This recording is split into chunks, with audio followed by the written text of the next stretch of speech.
فلا مضل له ومن يضلل فلا هادي له وأشهد أن لا إله إلا الله وأشهد أن محمدا عبده ورسوله أما بعد فأعوذ بالله من الشيطان الرجيم بسم الله الرحمن الرحيم يا أيها الذين آمنوا اتقوا الله حق تقاته ولا تموتن إلا وأنتم مسلمون يا أيها الناس اتقوا ربكم الذي خلقكم من نفس واحدة وخلق منها زوجها وبث منهما رجالا كثيرا ونساء واتقوا الله الذي تساءلون به والأرحام إن الله كان عليكم رقيبا يا أيها الذين آمنوا اتقوا الله وقولوا قولا سديدا يصلح لكم أعمالكم ويغفر لكم ذنوبكم ومن يطع الله ورسوله فقد فاز فوزا عظيما أما بعد فإن خير الحديث كتاب الله وخير الهدي هدي محمد صلى الله عليه وسلم وشر الأمور محدثاتها وكل محدثة بدعة وكل بدعة ضلالة وكل ضلالة في النار أما بعد فأعوذ بالله من الشيطان الرجيم ولقد خلقنا الإنسان ونعلم ما توسوس به نفسه ونحن أقرب إليه من حبل الوريد إذ يتلقى المتلقيان عن اليمين وعن الشمال قعيد ما يلفظ من قول إلا لديه رقيب عتيد وجاءت سكرة الموت بالحق ذلك ما كنت منه تحيد ونفخ في الصور ذلك يوم الوعيد وجاءت كل نفس معها سائق وشهيد لقد كنت في غفلة من هذا فكشفنا عنك غطاءك فبصرك اليوم حديد وقال قرينه هذا ما لدي عتيد ألقيا في جهنم كل كفار عنيد مناع للخير معتد مريب الذي جعل مع الله إلها آخر فألقياه في العذاب الشديد قال قرينه ربنا ما أطغيته ولكن كان في ضلال بعيد قال لا تختصموا لدي وقد قدمت إليكم بالوعيد ما يبدل القول لدي وما أنا بظلام للعبيد عن ابن عمر رضي الله عنهما قال غدونا مع رسول الله صلى الله عليه وسلم من منى إلى عرفات فمنا الملبي ومنا المكبر رواه مسلم تمام تعریفیں بزرگی اور بڑائی اس اللہ وحدہ لا شریک کے لیے ہے جس نے اس ساری کائنات کو پیدا کیا. درود اور سلام ہو اللہ کے پیارے حبیب صلی اللہ علیہ وسلم پر جنہوں نے اس دین کو بڑی ہی محنت اور مشقت کے ساتھ پہنچایا. درود اور سلام ہو رحمت للعالمین صلی اللہ علیہ وسلم کے اصحاب رضوان اللہ علیہ مجمعین پر، تابعین اور تبع تابعین پر، تمام مومن مرد اور عورتوں پر اللہ کی رحمت اور اس کی سلامتی ہو آمین. محترم بزرگوں، اسلامی بھائیوں، عزیز بچوں اور قابل احترام میری ماں اور بہنوں،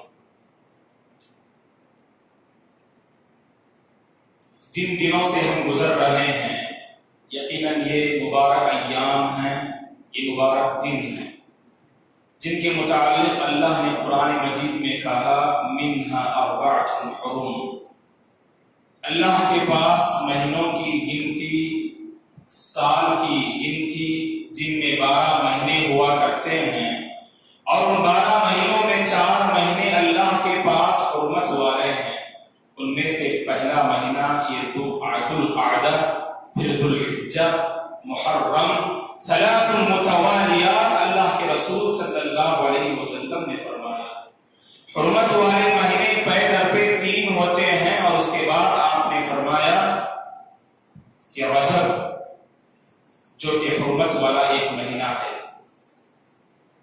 حرمت والے مہینے کی تعظیم کرنی چاہیے، حرمت والے مہینے کا احترام کرنا چاہیے، اور عام دنوں کے مقابلے میں، عام مہینوں کے مقابلے میں اس مہینے میں اور ان دنوں دنوں میں ہر مسلمان کو چاہیے کہ طاعت کے ہر کام میں بڑھ چڑھ کر حصہ لینے کی کوشش کرے.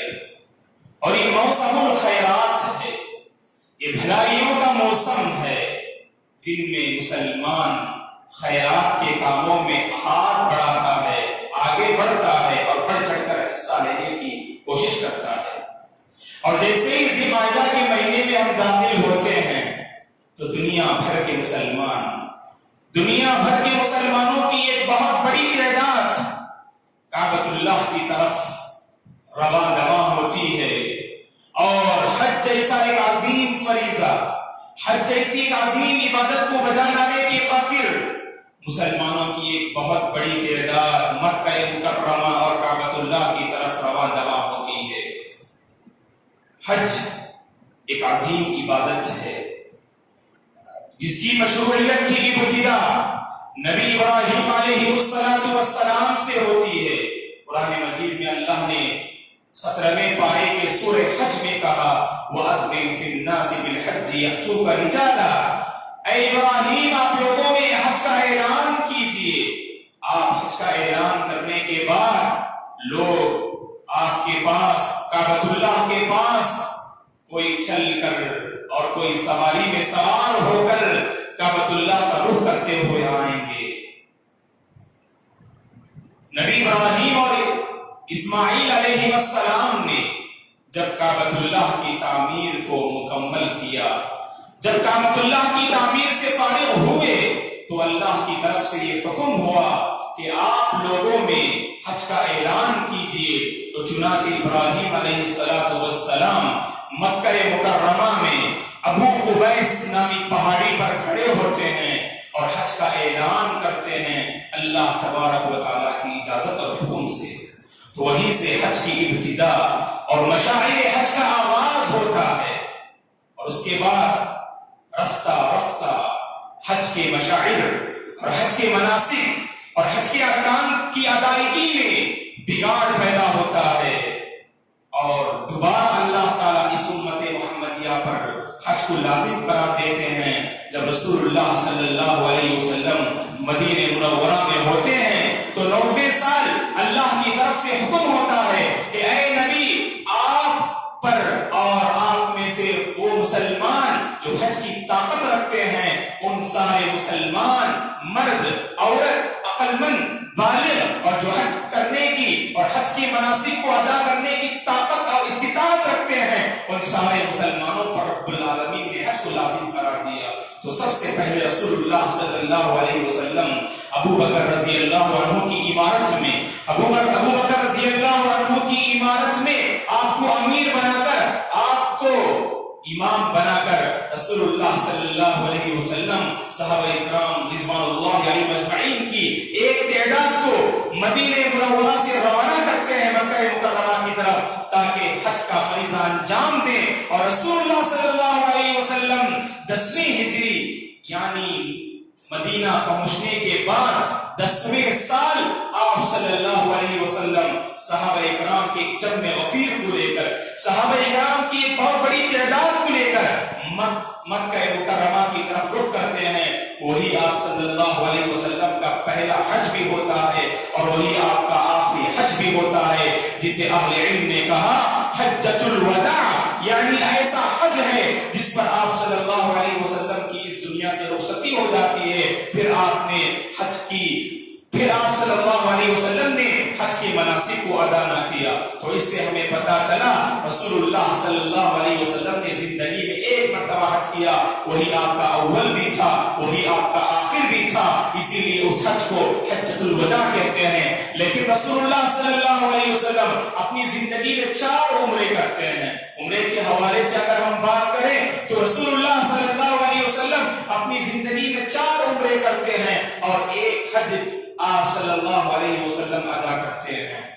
اور دوستو جب ہم حج اس کی مشروعیت، اس کے مناسک، اس کے ارکان، اس کی ادائیگی پر اگر ہم غور کریں تو ہمیں پتا چلے گا کہ حج کے مناسک میں ہر ایک منسک پر اور حج کے مشاعر میں ہر ایک مشعر پر اور حج میں جتنی عبادتیں انجام دی جاتی ہیں اور ہر ایک عبادت میں توحید کی جھلکیاں ہمیں نظر آتی ہیں، اللہ تعالیٰ کی وحدانیت کی جھلکیاں ہمیں قدم قدم پر ہمیں نظر آتی ہیں۔ اسی لیے قرآن مجید میں اللہ تعالیٰ نے حج کے حوالے سے کہا ذَلِكَ وَمَن يُعَظِّمْ شَعَائِرَ اللَّهِ فَإِنَّهَا مِن تَقْوَى الْقُلُوبِ۔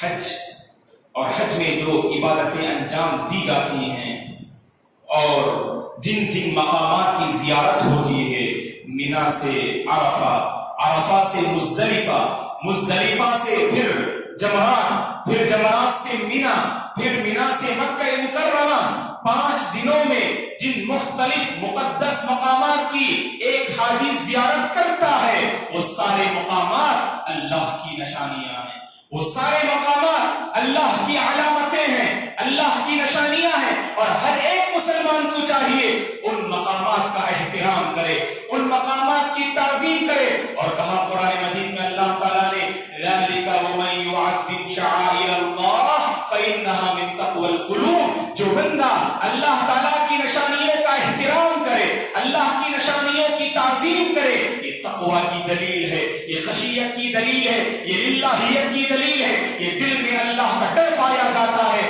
اس کی دلیل ہے کہ بندہ اللہ کے شعائر کی تعظیم کرے، کعبۃ اللہ کی تعظیم کرے، اور حرم مکی کی تعظیم کرے، اذان کی تعظیم کرے، رمضان کی تعظیم کرے، قرآن مجید کی تعظیم کرے، مسجدوں کی تعظیم کرے، کیونکہ یہ ساری چیزیں مشاعر میں داخل ہیں اور شعائر میں داخل ہیں، اور اللہ کی علامتوں اور نشانیوں میں اہل علم نے ان ساری چیزوں کو شمار کیا ہے۔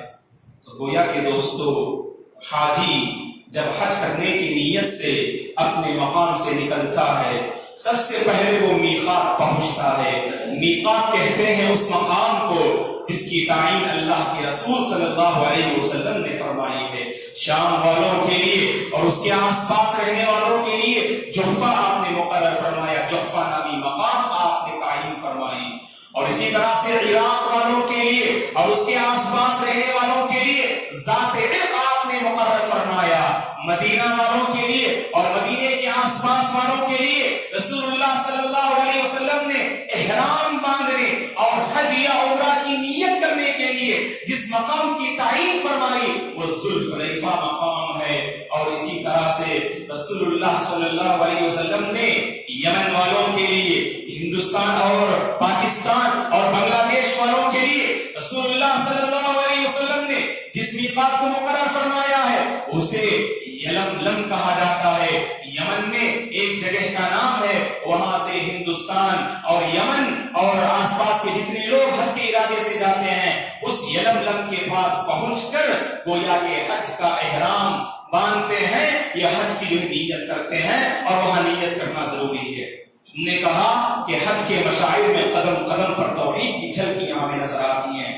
جب حاجی حج کے ارادے سے جب میقات پہنچتا ہے تو سب سے پہلے اسے اپنی زبان سے تلبیہ کہنی ہے اور نیت کو ادا کرنی ہے، اور وہاں سے گویا کہ تلبیہ مشروع ہو جاتا ہے، لبیک اللہم لبیک، لبیک لا شریک لک لبیک، ان الحمد والنعمت لک والملک لا شریک لک۔ اسی کو تلبیہ کہتے ہیں۔ بندہ حاضری کا اعلان کرتا ہے، اللہ تعالیٰ کی اطاعت و فرمانبرداری کا اعلان کرتا ہے، اور اس مقام پر پہنچ کر بندہ اللہ تعالیٰ کی توحید کا اعلان کرتا ہے اور اللہ تعالیٰ کی وحدانیت کا اعتراف بندہ اس تلبیہ کے ذریعے سے کرتا ہے۔ آپ کو یہ بات معلوم ہونی چاہیے کہ تلبیہ کا اہتمام صرف مسلمان نہیں بلکہ مشرکین بھی کیا کرتے تھے، کفار بھی کیا کرتے تھے۔ آپ اگر تاریخ پڑھیں، اگر آپ اسلامک ہسٹری پڑھ کر دیکھیں تو آپ کو پتا چلے گا جیسے مسلمان کعبۃ اللہ کی تعظیم کرتے ہیں، کعبۃ اللہ کا احترام کرتے ہیں، ویسے ہی اللہ کے رسول صلی اللہ علیہ وسلم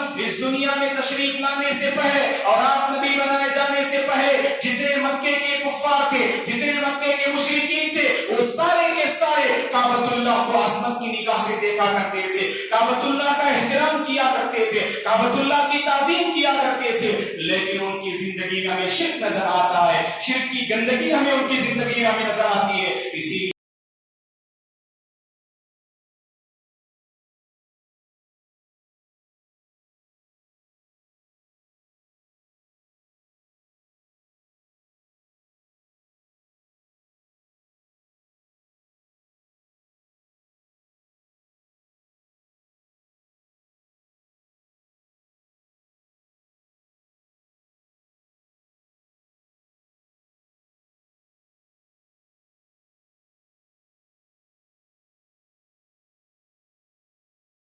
اپنے حرکات میں اور کائنات کے نظام کو چلانے میں، کائنات کے سسٹم کو چلانے میں، رزق دینے میں، اولاد دینے میں، اور اسی طرح سے ہر قسم کی نعمت مہیا کرنے میں اللہ کا نہ کوئی ساجی ہے، اللہ کا نہ کوئی شریک ہے۔ اللہ تعالیٰ کی ولایت، اللہ تبارک و تعالیٰ کی اس کائنات کو چلانے اور سسٹم میں اللہ کا کوئی شریک اور ساجی نہیں، یہ ہمارا ایمان ہے دوستو۔ لیکن مشرکین جب تلبیہ پڑھتے تو یہ کہتے اللہ اے پروردگار تیرا کوئی شریک نہیں، ہاں ایک شریک ہے جسے تو نے نعوذ باللہ اپنا لیا ہے۔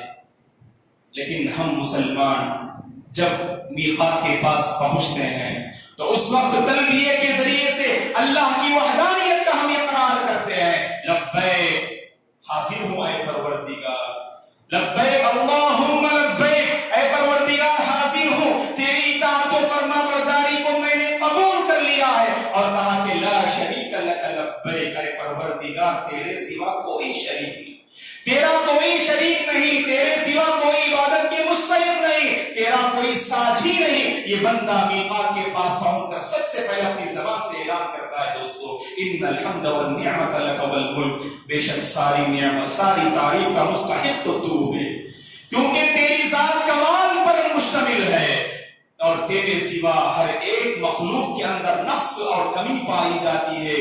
اگر کوئی ذات ہے جو کمال پر ہے تو صرف اللہ کی ذات ہے، اسی لیے ہم کہتے ہیں کہ ہر قسم کی تعریف صرف اللہ کے لیے لائق و زیبا ہے۔ اور کہا کہ والنعمت لک والملک، اور ہر قسم کی نعمت، دنیا میں جتنی نعمتیں ہم حاصل کرتے ہیں ان ساری نعمتوں کا عطا کرنے والا منعم حقیقی صرف اللہ تعالیٰ کی ذات ہے۔ اس مقام پر پہنچ کر بندہ حاجی یہ اعلان کرتا ہے اور اقرار کرتا ہے۔ تو پتا چلا دوستو حج کی شروعات توحید سے ہوتی ہے، حج کی شروعات وحدانیت سے ہوتی ہے، اور بندہ حج کی شروعات اللہ تعالیٰ کی توحید ربوبیت، توحید الوہیت اور توحید اسماء و صفات کا اعتراف اور اقرار کرتے ہوئے اپنے حج کے سفر کا آغاز کرتا ہے۔ اور جب مکہ مکرمہ پہنچتا ہے، کعبۃ اللہ کی زیارت اور کعبۃ اللہ کا طواف کرنا اگر چاہتا ہے تو اس کی شروعات بھی اللہ تعالیٰ کی کبریائی اور اللہ کی وحدانیت سے ہوتی ہے۔ دوستو ہم جانتے ہیں جب بندہ طواف کرنا چاہے، کعبۃ اللہ کا 7 جو چکر لگانا چاہے تو گویا کہ ہر ایک چکر کی شروعات حجر اسود سے ہونی چاہیے۔ حجر اسود سے بندہ اپنے طواف کی شروعات کرتا ہے اور حجر اسود کے پاس پہنچ کر بندہ اپنی زبان سے کہتا ہے اللہ اکبر، یہ کہہ کر گویا کہ اپنے طواف کی وہ شروعات کرتا ہے۔ تو پتہ چلا طواف میں بھی ہمیں اللہ کی وحدانیت ہمیں نظر آتی ہے۔ بندہ اس مقام پر پہنچ کر بھی کہتا ہے اے پروردگار اس روئے زمین میں ہمیں جتنی نعمتیں ہمیں ملی میسر ہوئی ہیں اور جتنی بڑی بڑی ہستیوں سے ہماری ملاقات ہے، اگر کوئی ذات ہے جو سب سے کامل اور برتر ذات ہے تو صرف اللہ تعالیٰ کی ذات ہے۔ اللہ اکبر، اے پر اللہ تعالیٰ کی ذات سب سے بڑی ہے اور اللہ تعالیٰ سب سے بڑا ہے۔ تو بندہ گویا کہ اس ذکر اور اس کلمے کے ذریعے سے اللہ تعالیٰ کی برتری کو تسلیم کرتا ہے۔ اور طواف میں حجر اسود کو ہم چھوتے ہیں اور چھونا یہ مسنون ہے، بوسہ دینا مسنون ہے۔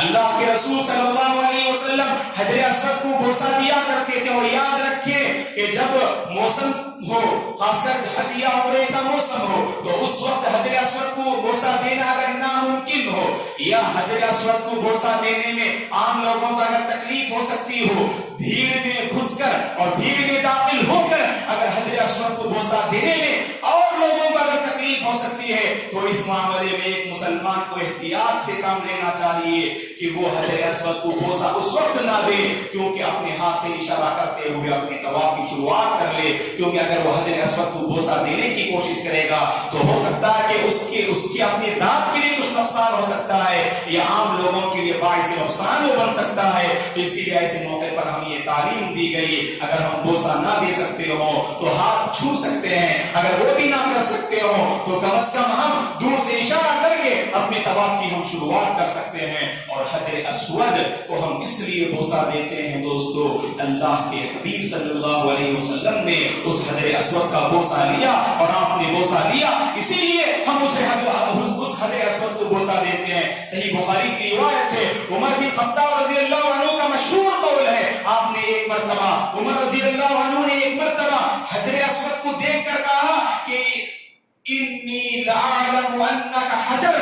آپ نے اس پتھر کو دیکھ کر کہا، اے پتھر میں جانتا ہوں کہ تو ایک پتھر ہے، لا تضر ولا تنفع، نہ تو کسی کو نقصان پہنچا سکتا ہے نہ تو کسی کو فائدہ پہنچا سکتا ہے. ولولا انی رأیت رسول اللہ صلی اللہ علیہ وسلم یقبلک ما قبلتک، اگر میں نے اللہ کے رسول صلی اللہ علیہ وسلم کو تجھے بوسہ دیتے ہوئے نہ دیکھتا تو میں کبھی تجھے بوسہ نہ دیتا.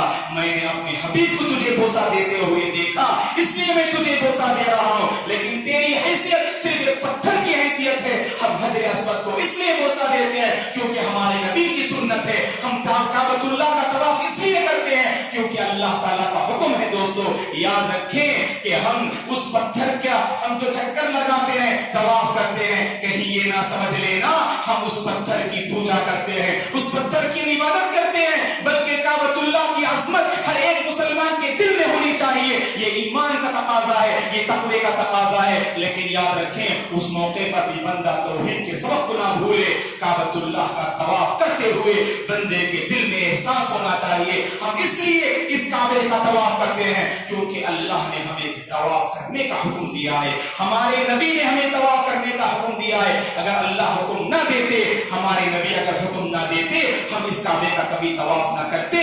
یہ ایمان اور یہ عقیدہ اور یہ توحید ہر مسلمان کے دل میں ہونا چاہیے. اور اللہ تعالیٰ عمرے کے ذریعے، حج کے ذریعے سے ہماری زندگی میں حقیقی توحید لے آنا چاہتے ہیں. دوستو طواف سے فارغ ہو کر جب بندہ صفا اور مروہ کے درمیان سعی کرنا چاہے، دوڑ لگانا چاہے، 7 چکر اگر لگانا چاہے، تو اس موقع پر بھی ہم دیکھتے ہیں توحید کی جھلکیاں ہمیں نظر آتی ہیں. جب بندہ صفا کی پہاڑی کے پاس کھڑا ہوتا ہے، کعبۃ اللہ کے پاس اپنے آپ کو متوجہ کرتا ہے، کعبۃ اللہ کے پاس اپنے چہرے کو کرنے کے بعد ان الصفا والمروہ من شعائر اللہ، اس آیت کی وہ گویا کہ تلاوت کرتا ہے. اور تلاوت کرنا مسنون ہے کہ بے شک یہ صفا اور مروہ اللہ کی نشانیوں میں سے 2 اہم نشانیاں ہیں. اس آیت کو پڑھنے کے بعد بندہ جانتے ہیں دوستو کیا کہنا چاہیے؟ اس صفا کے پہاڑی کے پاس کھڑے ہو کر لا الہ الا اللہ وحدہ لا شریک لہ لہ الملک ولہ الحمد وهو على كل شيء قدیر، لا الہ الا اللہ وحدہ انجز وعدہ ونصر عبدہ وہزم الاحزاب وحدہ. یہ چھوٹی سی دعا ہے لیکن ہر حج کرنے والا اور عمرہ کرنے والا صفا کی پہاڑی کے پاس پہنچ کر اسے چاہیے کہ اس دعا کا اہتمام کرے. اور اس دعا میں بھی ہمیں توحید کے مظاہر ہمیں نظر آتے ہیں. سب سے پہلے زبان سے بندہ اللہ تعالیٰ کی توحید کا اقرار کرتا ہے، لا الہ الا اللہ وحدہ، اللہ کے سوا کوئی حقیقی معبود نہیں، اللہ کی ذات ہی تنہا معبود ہے، وہی عبادت کا مستحق ہے، اس کا کوئی شریک نہیں، اسی کے لیے تعریف ہے، اسی کے لیے بادشاہت ہے اور اسی کے لیے سب کچھ ہے. اور کہا کہ اللہ تعالیٰ ہر چیز پر قادر ہے. تو گویا کہ اس ذکر میں بھی بندہ اللہ تعالیٰ کی توحید اور اللہ تعالیٰ کی وحدانیت کا اقرار کرتا ہے دوستو. اور اس کے بعد دعا کرتا ہے، پھر اس ذکر کا اہتمام کرتا ہے. پھر بندے کو دعا کرنا چاہیے صفا کے پاس کھڑے ہو کر. گویا کہ 3 مرتبہ اس ذکر کا اہتمام کریں. اور پہلی مرتبہ اس ذکر کو، اس کلمے کو پڑھنے کے بعد دعا کرنی چاہیے. پھر دوسری مرتبہ اس کلمے کو پڑھنے کے بعد دعا کرنی چاہیے. اور تیسری مرتبہ اس دعا کو پڑھنے کے بعد اپنی سعی کی شروعات ہو جاتی ہے. صفا سے مروہ کے پاس جائیں گے. مروہ گویا کہ ایک پہاڑ کا نام ہے.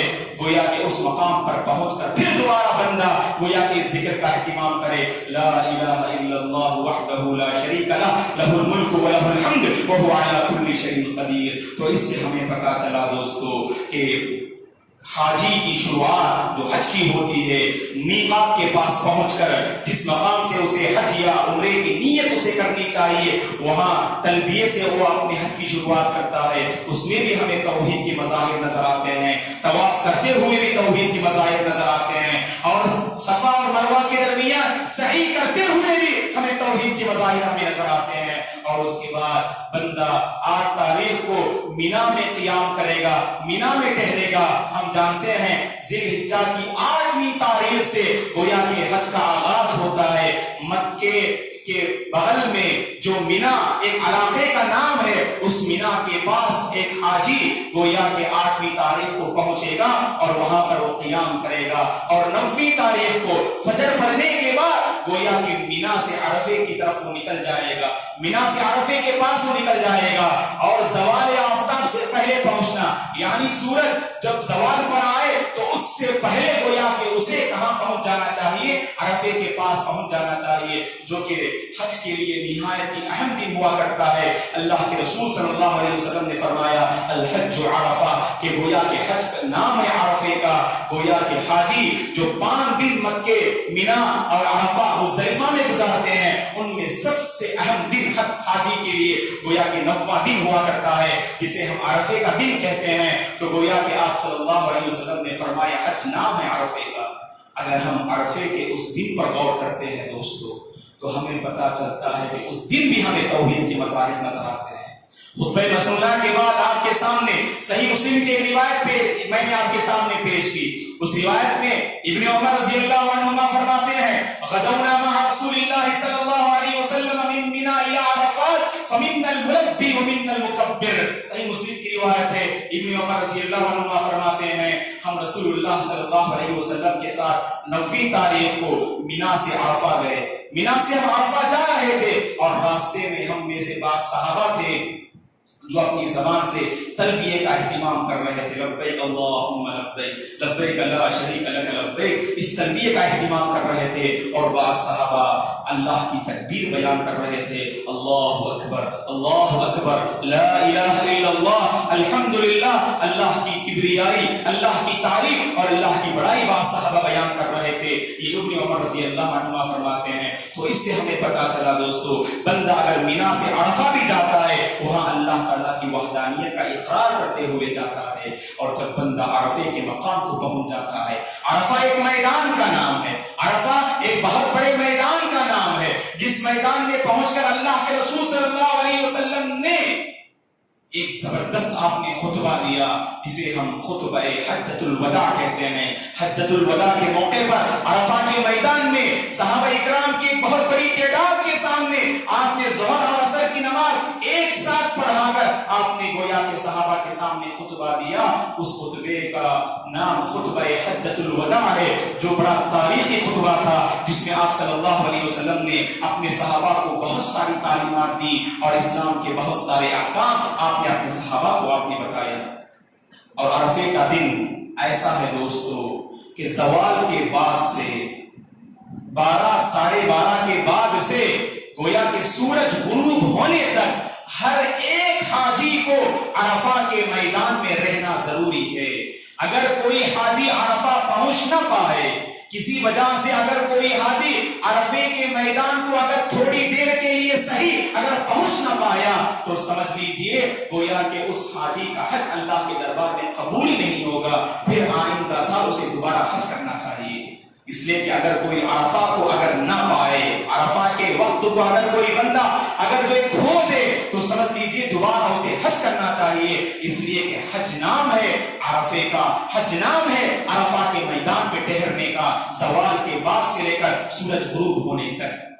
اب اگر ہم غور کریں کہ اتنا عظیم وقت ہے, اتنا عظیم دن ہے, اتنی عظیم عبادت ہے وہ, اور جانتے ہیں آپ کہ اللہ کے رسول صلی اللہ علیہ وسلم نے اس عظیم دن میں کس ذکر کا اہتمام کرنے کی اللہ کے رسول نے ہمیں تعلیم دی, خاص کر حج کرنے والوں کو.